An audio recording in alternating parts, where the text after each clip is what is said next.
I've gotten so many requests for this topic, so I am finally talking about labor induction.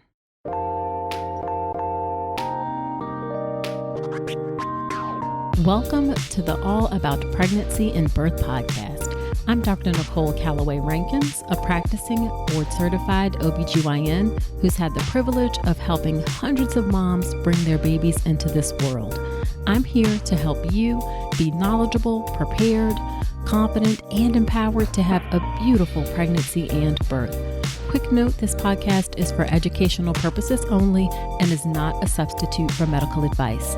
Check out the full disclaimer at ncrcoaching.com/disclaimer. Now let's get to it. Well, hello there. Welcome to another episode of the podcast. This is episode number 70. Thank you for being here with me today. On today's episode, I am talking about labor induction. I've gotten a lot of requests to talk about labor induction, and I totally get why. Induction is one of those topics that makes a lot of pregnant people nervous. You may have heard horror stories about induction and Pitocin. There's concern about the cascade of interventions, which I'll talk about later. So I get it, why you want to hear about labor induction. So on today's episode, I hope to really help answer your questions about induction and shed some light on what labor induction is all about. So in this episode, you are going to learn what labor induction is, why labor may be induced. You will be surprised to hear that there are only two reasons. I'll talk about how labor is induced, what constitutes a failed labor induction. It's important to understand that. And then what questions you should ask before you get induced. Now, of course, labor induction is one of the things that you definitely want to know about before you give birth, but there are also lots of other things that you need to know, like what labor is like, how to push, how to manage pain, how to reduce the risk of vaginal tears, and you can learn about all of that and so much more in my online childbirth education class, the birth preparation course. Through my beautiful birth prep process, you will be knowledgeable, prepared, confident, and empowered to have a beautiful birth. My beautiful birth prep process is unlike any other childbirth education. It's a uniquely designed method that starts with setting the tone for your birth, because before you learn anything about what labor is like, you need to learn how to get in the right mindset, how to have the right support. You also get all the details of labor, including my insider knowledge about the process as an OB/GYN who's been in practice for nearly 15 years.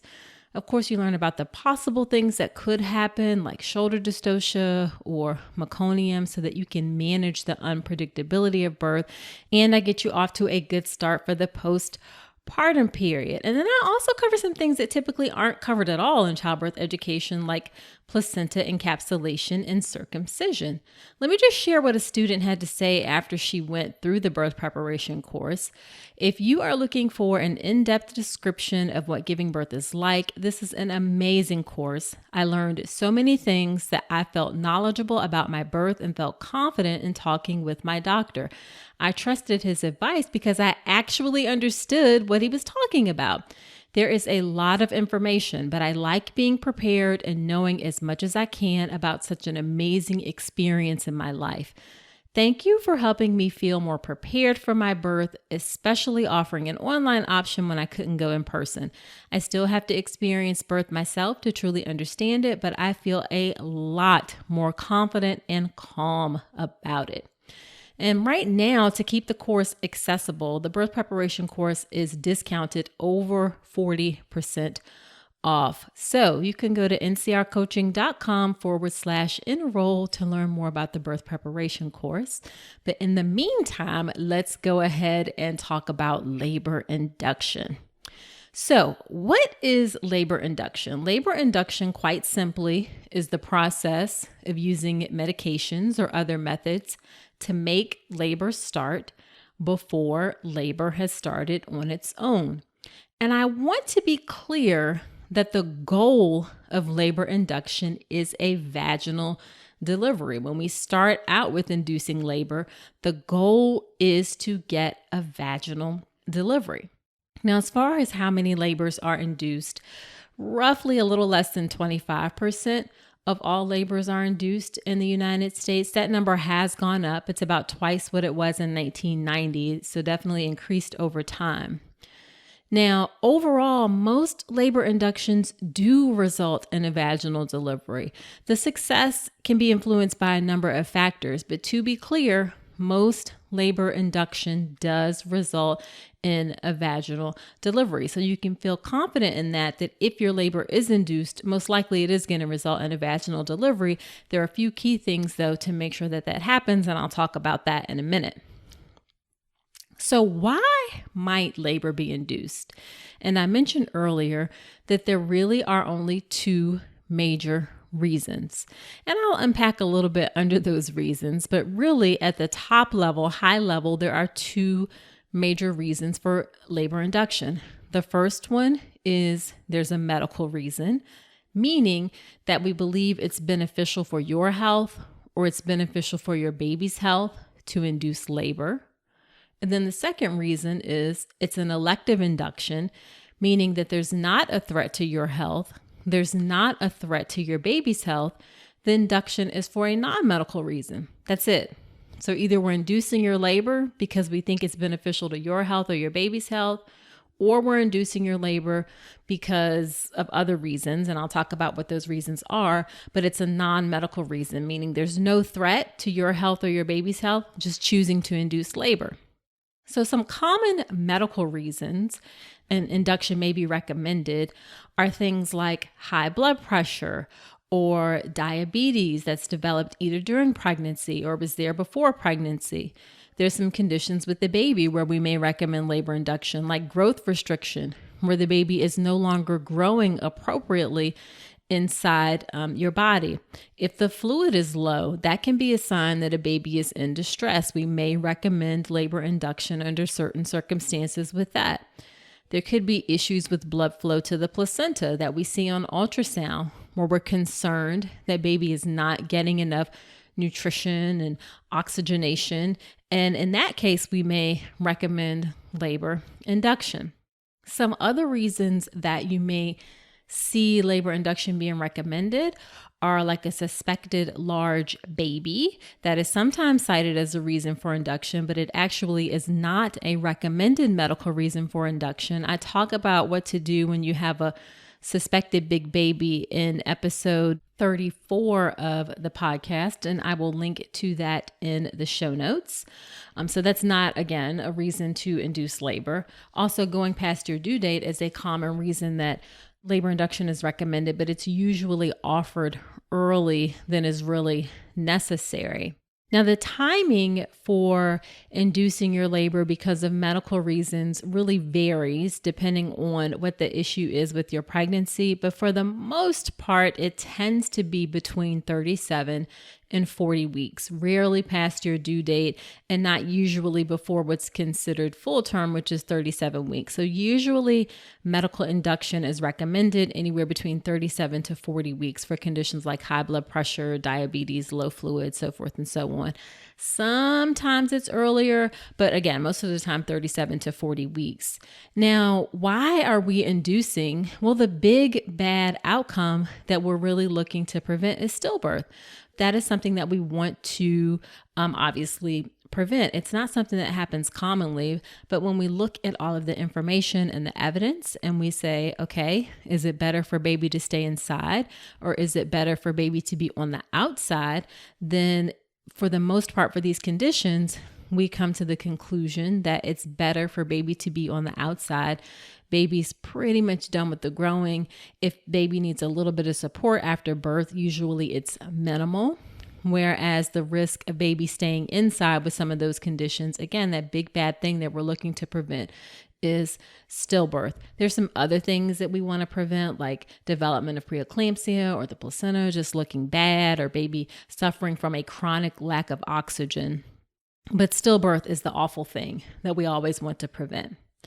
Okay, so let's talk about some non-medical reasons for induction. So this would be what are considered more elective reasons for induction. One is distance from the hospital. If you happen to live, say, 2 hours away and you have a history of really rapid labors, that's technically a non-medical reason for induction, but still a perfectly reasonable choice or reason behind why you would have an induction if you live a long distance from the hospital. If you have a military spouse or partner, and that person is going to be deployed or will only be available for a certain amount of time, then certainly reasonable to induce labor in that instance. Again, it's not a medical reason, but a reason. It may be the doctor's schedule. Suppose that you definitely want to know that you have a certain doctor or midwife there for your delivery. You may choose to be induced when you know that person can be available. And then finally, some women just want to be induced early. Some women are tired of being pregnant.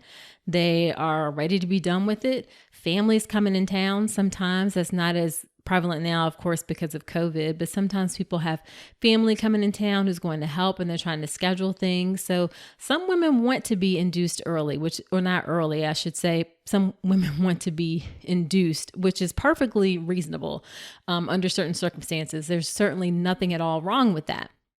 Now, when we talk about elective induction, meaning it's not for a medical reason for your baby's health or for your health, then there are some things that we need to be mindful of. Number one, your labor should never be induced before 39 completed weeks of pregnancy without a medical reason. 39 weeks is when data has shown that babies do well. Like the vast majority of babies born at 39 weeks are going to be healthy, well, go home with mom. We used to induce elective inductions even earlier, but we found that every day up to 39 weeks counts and helps to get babies ready. And then we found that after 39 weeks, there's not necessarily a whole lot of benefit in the sense that outcomes don't improve for moms and babies. 39 weeks has turned out, based on research, to be sort of this golden magic-ish time when we know that babies are well and the risk of complications is low. So for an elective induction, it should not be before 39 completed weeks. Ideally, you should have a favorable cervix, and I'll talk about what a favorable cervix is in a moment based on the Bishop score. And also regarding elective induction, you shouldn't feel pressured. You shouldn't feel like it's something that you have to do. Actually, you shouldn't feel pressured about induction, period. You should feel really comfortable with the decision and understand why induction is being offered. And finally, you shouldn't feel guilty. Like, you shouldn't feel guilty if you decide that, hey, I'm 39 weeks and some change and I'm just tired of being pregnant. My cervix is already 3 or 4 centimeters dilated, which is considered favorable. I just want to be induced. There's nothing wrong with that. So don't feel guilty if you decide that you want to be induced. That's perfectly within your right. I do want to take a minute and talk about elective induction at 39 weeks based on the ARRIVE study. The ARRIVE study is a randomized controlled trial. That's the gold standard of scientific study, where women are assigned to a group randomly to get one intervention or not. And women were randomly assigned to labor induction versus expectant management. This is women who were having their first baby with no complications, and they were assigned to either, again, wait for labor to come on or induction. And inducing labor at 39 weeks didn't improve any outcomes of death or serious complications for babies. So it didn't make a difference for babies. But for mothers, induction at 39 weeks was linked to a slightly lower rate of cesarean delivery. So 19% cesarean rate for women who were induced versus 22%. And then also a lower chance of developing pregnancy-induced high blood pressure. So 9% if you were induced and 14% if you waited. I've seen a lot of OBGYNs who are offering and even recommending induction at 39 weeks based on this one study. I don't think that that's the right thing to do. I think it's a reason to say, like, if you want to be induced, that's fine. But if you don't, then that's also fine. It only slightly decreases the risk of cesarean. And there are other things that can reduce the risk of cesarean. For example, continuous labor support from a doula can reduce the C-section rate by 25%. So this one study isn't enough to routinely recommend induction. I think it's enough to say if you want to do it, fine, and present the evidence. But if you don't want to do it, then that's perfectly fine as well. I've also seen OBGYNs apply this study to women who don't actually fit the patient population. So it actually doesn't apply to women who've had a baby before, because that's not who was in the study. So just be careful if you hear your OBGYN talk about the ARRIVE study as a reason for recommending induction. It's not necessarily needed or should be recommended just based on this one study.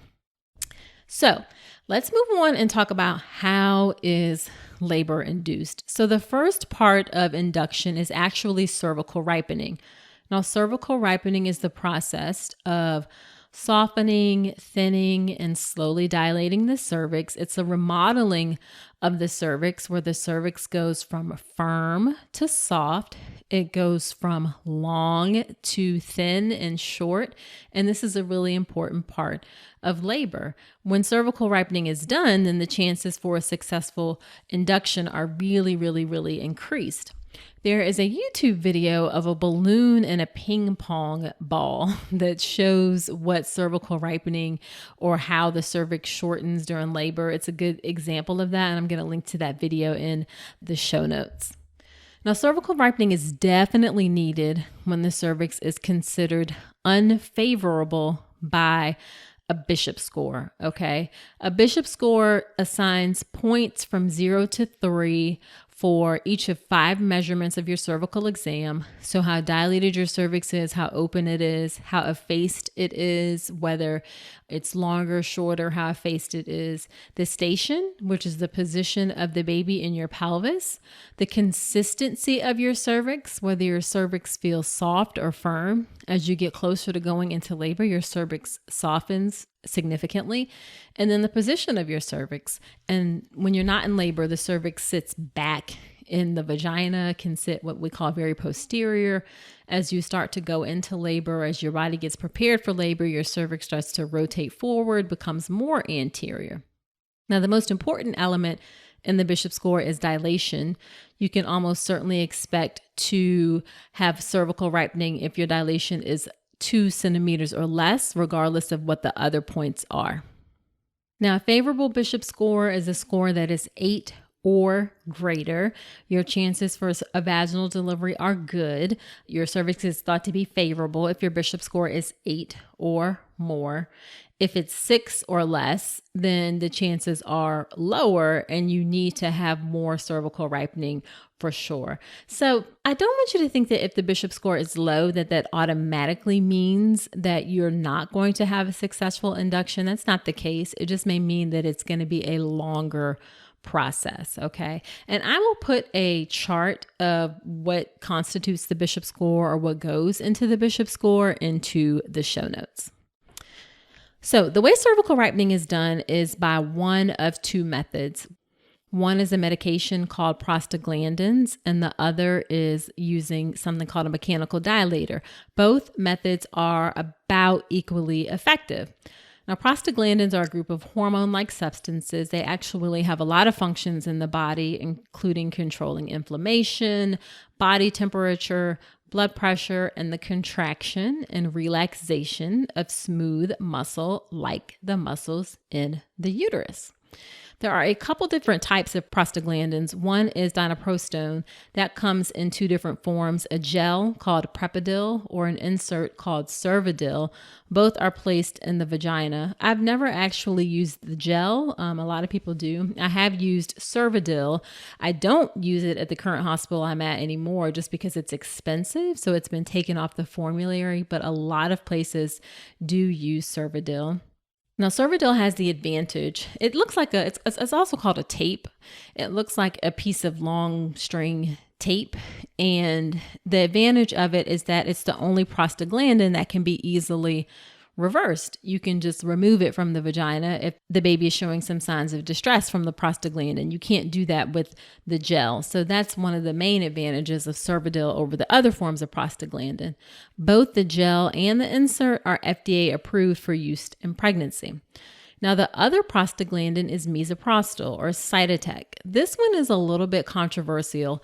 It was initially developed to treat peptic ulcers. It's not FDA approved for use in pregnancy, and I don't think the company will ever seek FDA approval to use it in pregnancy. There's no advantage to that because it's already used in pregnancy, actually quite widely. So there's no incentive for the company to go through that process because it's not going to help them financially to get FDA approved. But there are lots and lots and lots of studies showing that Cytotec or misoprostol is safe and also effective in helping induce labor and pregnancy. We also use it to help stop bleeding in pregnancy as well.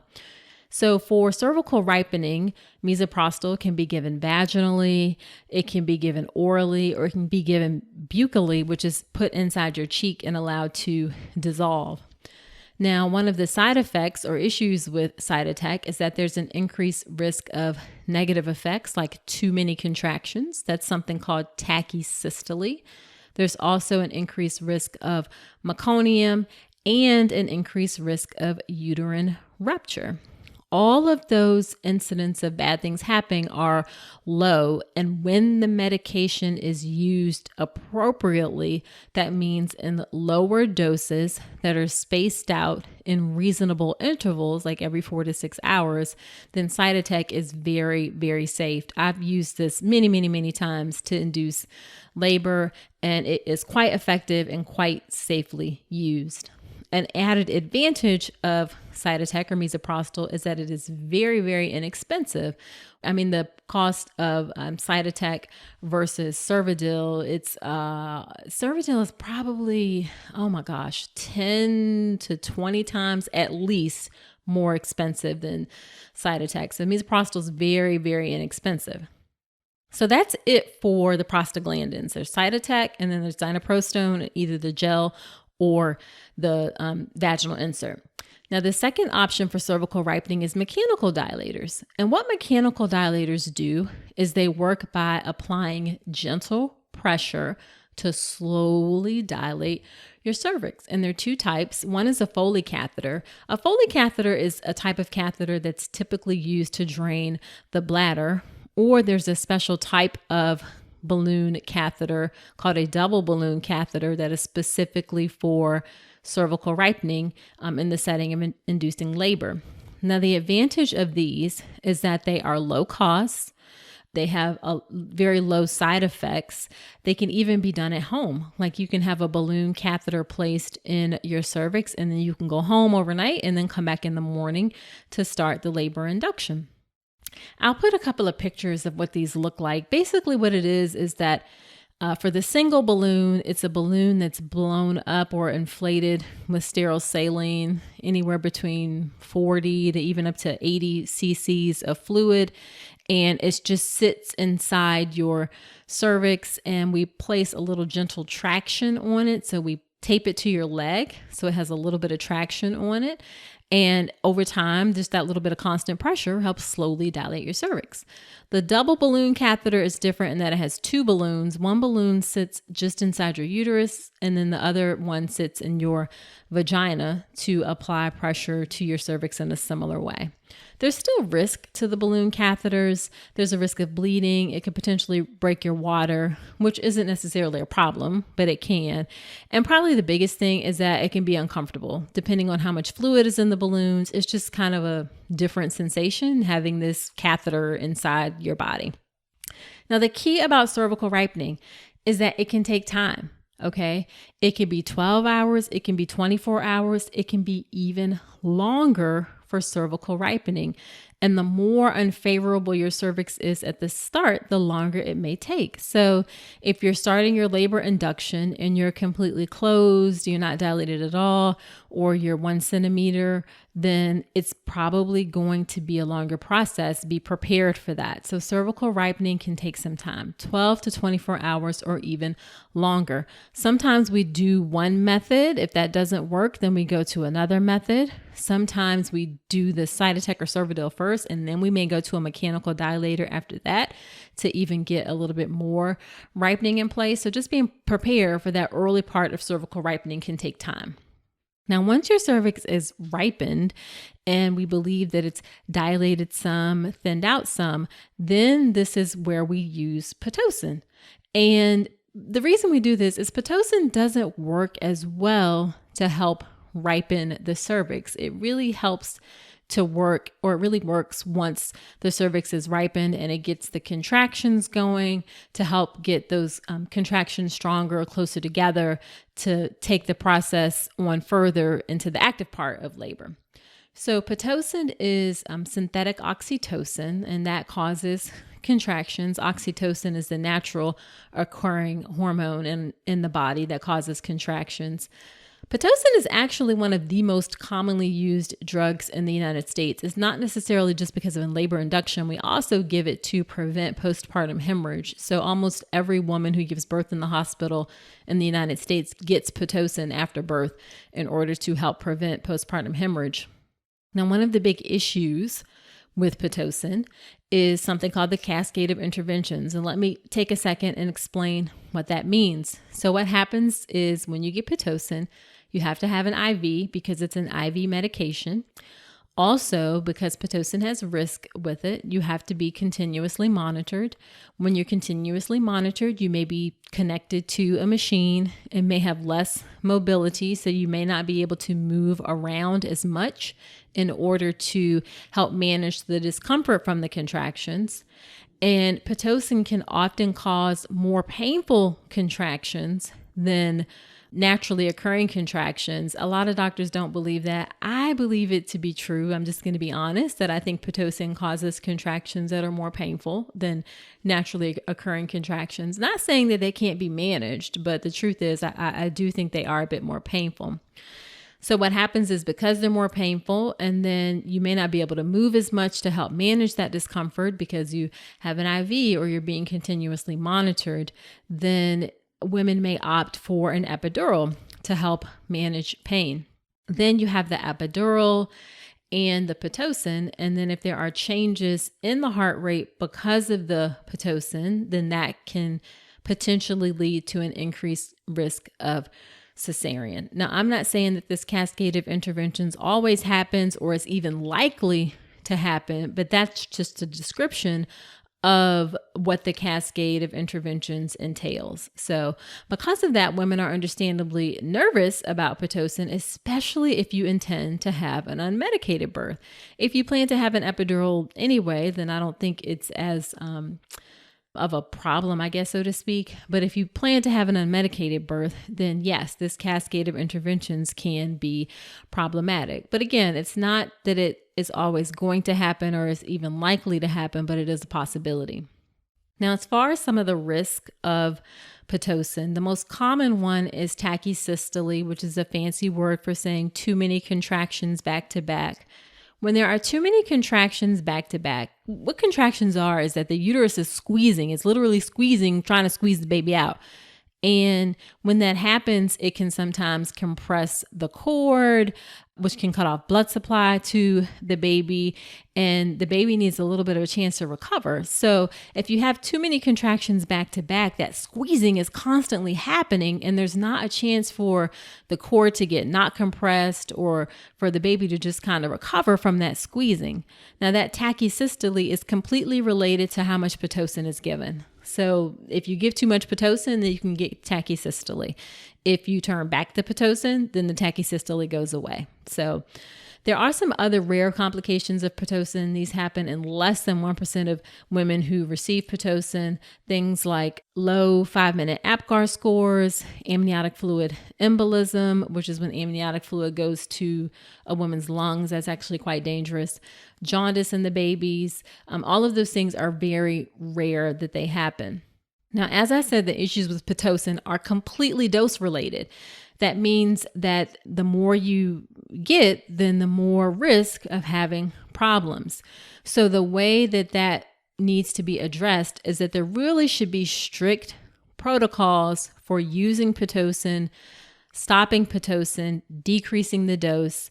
There should be pumps so that it can be precisely administered. Where obstetricians get into trouble with Pitocin is using too much of it. There is a misconception among OB doctors, and I think this tends to be, especially among doctors who are older, that the more Pitocin, the better. Like you just got to keep giving more Pitocin. And that is not true. There should only be enough Pitocin to get contractions that they are strong enough and every 2 to 3 minutes apart. When that point is reached, you do not need to increase the rate of Pitocin.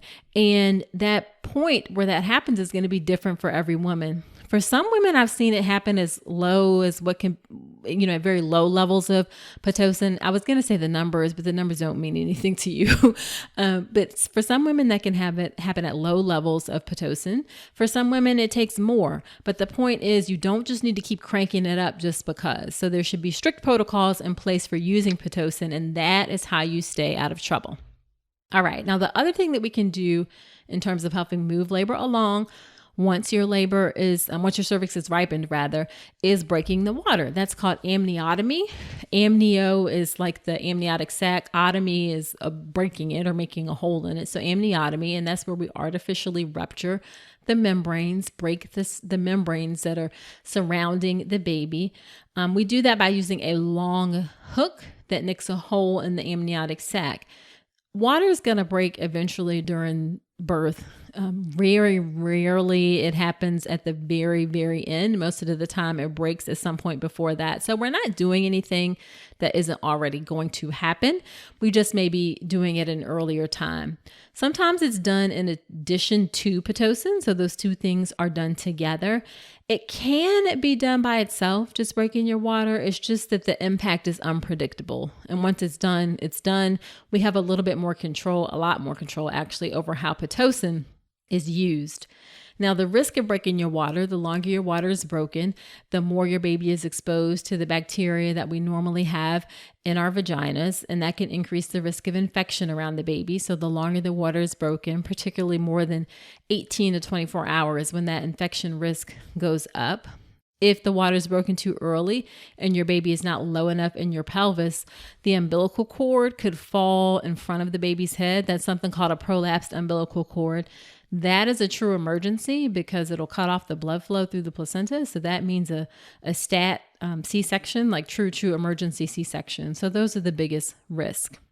Okay, so that is it for the typical ways that labor is induced. There's actually not a lot in our toolbox that we have in terms of traditional labor induction. So there's the prostaglandins that I talked about, Cytotec, and then dinoprostone that comes in those two forms, the Cervidil or the Prepidil. And then there's the mechanical dilators, or there is Pitocin and breaking your water. That's pretty much it. That's what we have for labor induction. Now, there are some methods that aren't as commonly used, and I'm going to tell you a bit about those. So stripping your membranes is something that your doctor may offer. It's not really a method for induction, but it may help you go into labor sooner on your own. Like it may help stimulate natural labor. It really shouldn't be offered before 38, 39 weeks, because again, 39 weeks is that magical number where we know that babies do well. Nobody should be stripping your membranes at 37 weeks, and 38 weeks I think is even iffy. If it's 38 weeks closer to 39 weeks, then fine. Anytime after 39 weeks, then totally fine. And what stripping membranes is a finger inserted in your cervix. So you have to be somewhat dilated for this to happen, because the finger has to get inside the cervix so that your membranes can be swept. So it's like sweeping your membranes around in a circle to separate the membranes from the lower part of the uterus, and that may stimulate labor. The thing that can happen with this, increased bleeding is a risk. Also, it's uncomfortable. It is not comfortable to have your membrane stripped. Many women tolerate it just fine, but lots of women report that it is uncomfortable. I think one of the biggest problems that I've seen in stripping membranes is that some doctors do it without consent at all, which is absolutely, positively, unequivocally wrong. Okay. Well, they'll say like, well, I was just there. Oh, I just stripped your membranes. That should not happen without your consent. So there should be a discussion about it first. I personally, I would offer, when I was in the office in practice, I would offer stripping membranes, but I didn't feel like strongly about it either way, because again, I have seen how for a lot of women, it's quite uncomfortable. Now, some other things that may stimulate labor are nipple stimulation. Nipple stimulation causes oxytocin to be released. This will happen even after your birth. The issue with nipple stimulation is that we don't really have a standard technique. Often we use a breast pump and just do one breast at a time and rest in between. There is a little bit of evidence that it works within 72 hours for women who have a favorable cervix. I can't say that hospitals, doctors don't feel as comfortable with it just because we don't know how to use it very well. We haven't been trained on it. It's not something that we know how to use well. There is a risk of having too many contractions with nipple stimulation. So, and that's been shown in the little bit of studies that it's been done. So there is a little bit of a risk to it. Some other things that may help with inducing labor. Acupuncture is mixed evidence. It may help with cervical ripening. There's not a lot of data. However, it's generally considered safe for women who are low risk as long as it's done with someone who is licensed and knows what they're doing. Castor oil is something that I think actually works fairly well in order to induce labor. And I'm just saying that from my clinical, like my anecdotal, just seeing it in practice. There are some studies, small studies that have shown that it's probably effective. What castor oil is, it is a powerful laxative. Okay. It stimulates the intestines. And then in turn, when the intestines are stimulated, and the intestines, of course, surround the uterus, we have like 18 feet of intestines in our belly. So the intestines get stimulated, they're moving all over the place, and it's thought that all that movement may help stimulate the uterus. There is some evidence that it may also stimulate the uterus directly. Again, it's probably safe for low-risk women. It tastes disgusting.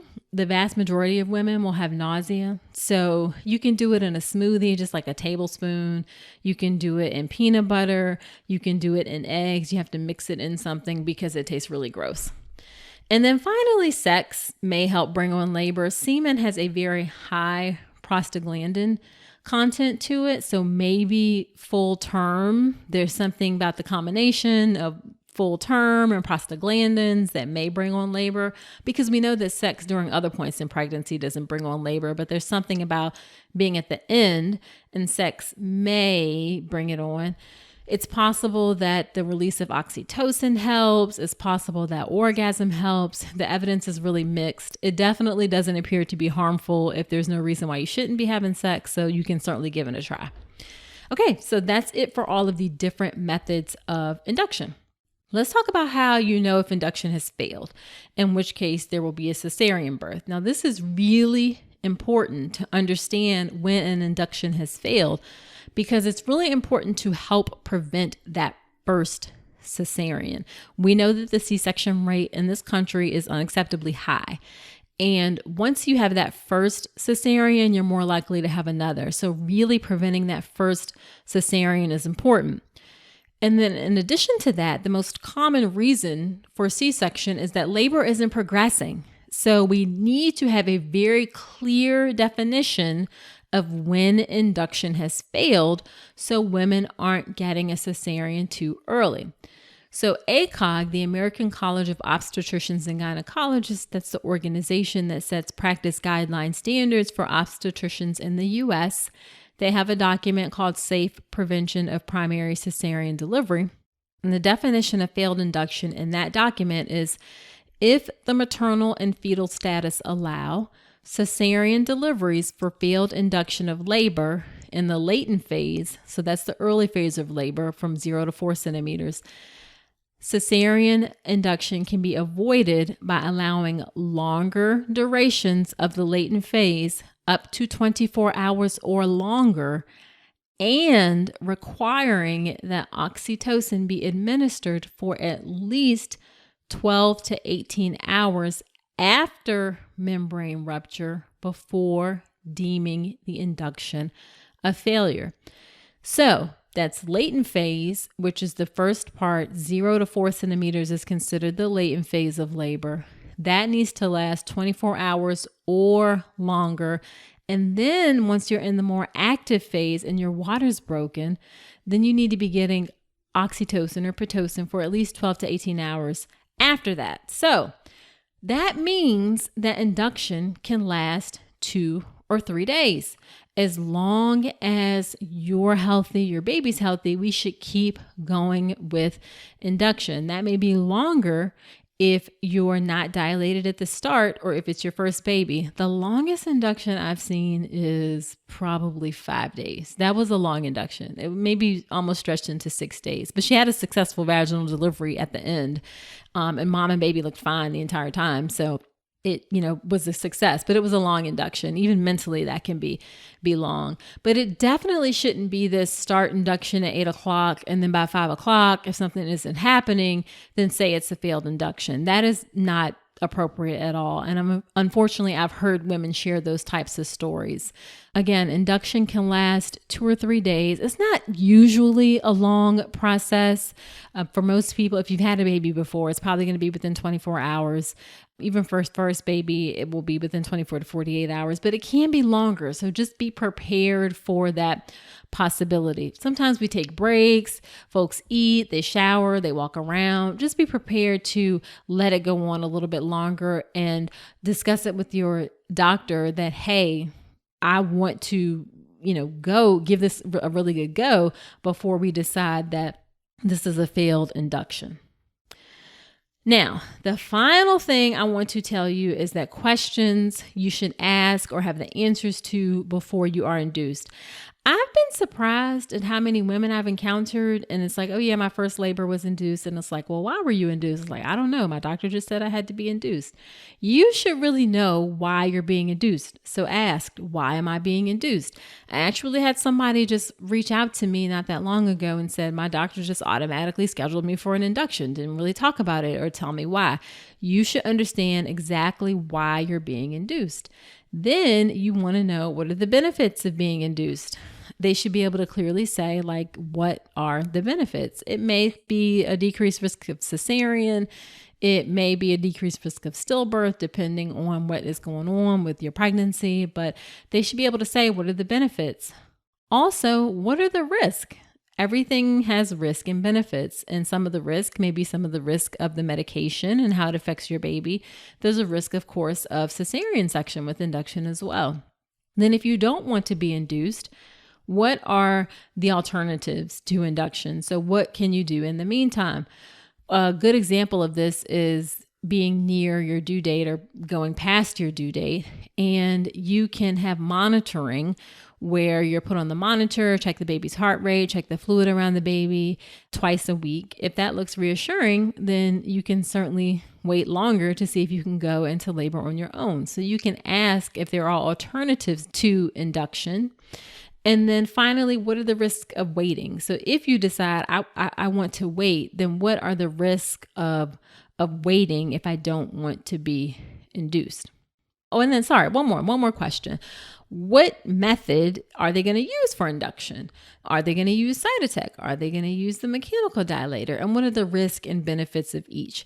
Every doctor has like their own specific things that they try, don't try, or can or can't do based on their hospital, but they should be able to tell you about what method they recommend for induction in your specific case and what are the risks associated with that, how the process is going to go.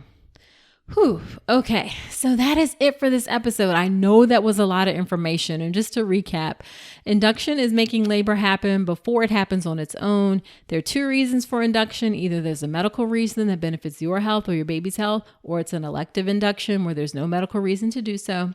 The induction methods are not that many. They're prostaglandins, either the gel or the vaginal insert or Cytotec. They're mechanical dilators, Pitocin, and breaking your water. That's it. Some of the methods like castor oil, acupuncture, and sex are low risk. So if you want to try those as well, you can. Induction can take some time. It is not typically going to take this long, but it can be 2 to 3 days or longer. And then finally, make sure you understand exactly what's going on with your induction. And I'm not saying like put that burden on you in the sense that you need to understand. What I'm saying is that go ahead and ask those questions. If your doctor is not explaining things to you, then ask the questions so you understand what's going on, what's going to happen. As I've said before and will continue to say again, when you're equipped with information and you're just more prepared, you're more able to advocate for yourself, you're more able to assess things and still really have that birth experience that you want, that beautiful birth that you want and deserve. Okay, so that's it for this episode. Be sure to subscribe to the podcast and Apple Podcast or wherever you're listening to my voice right now, Spotify, Google Play. Of course, I'd love it if you leave a review, particularly in Apple Podcast. That is the best way to help other women find the show and to help the show to grow. And then, of course, do not forget to check out the birth preparation course, my online childbirth education class that ensures you are knowledgeable, prepared, confident, and empowered to have a beautiful birth. It is currently heavily discounted right now, so super affordable. You have nothing to lose by enrolling, rather. There's a 30-day money-back guarantee.